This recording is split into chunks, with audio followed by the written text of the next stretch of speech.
In a kindergarten classroom, most students are going to take the Map for Primary Grades survey with goals.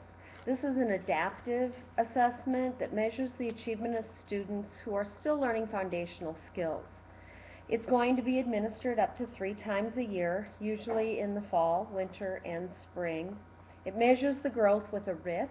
The RIT score comes about because of the equal interval scale that has been developed that measures pre-literacy through adult literacy. When you get the RIT score, then it connects through the PGID, or the primary grades instructional data, that connects the skills that the students are ready to learn with their RIT score. This will also measure growth over time, as it is an equal interval scale. As their scores increase, that means that their learning and their understanding of foundational skills increase. There's a Math for Primary Grades for both math and reading. For those students in kindergarten, however, who aren't quite ready for that don't have those foundational skills as they've come in, it might be appropriate to begin with the screening test.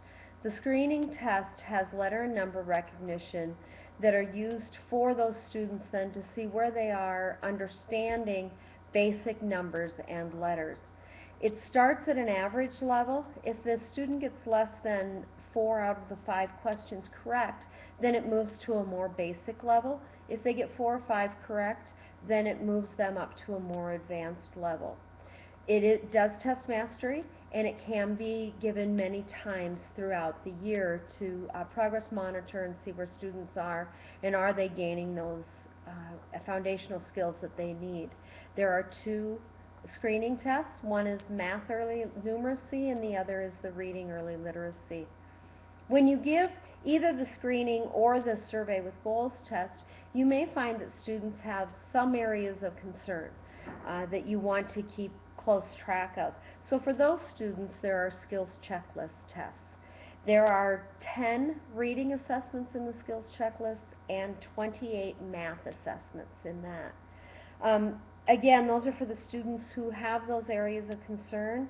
You may want to give them specific tests so that you can drill down even deeper and find out what it is in those foundational skills that they don't know, that they don't have.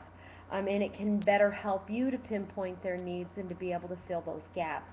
These also can be given many times during the year and are often used as progress monitoring. As students go through and you teach and you go through and do things, then you progress monitor as they go. It can replace many of the one-on-one assessments that you give. For the reading skills checklist, all students will receive all questions to answer. In the math assessments, if after 10 questions the student is not answering at least 60% correct, then the assessment will stop. If they do answer at least 60%, then it will move on, and you can get even more, like I said, more pinpoint onto what you can do with that. The Map for Primary Grades assessments, all of the assessments, whether it's the screening, the skills checklists, or the survey with goals, are all audio supported, so you do have those students and can measure those skills that are the pre-literacy skills.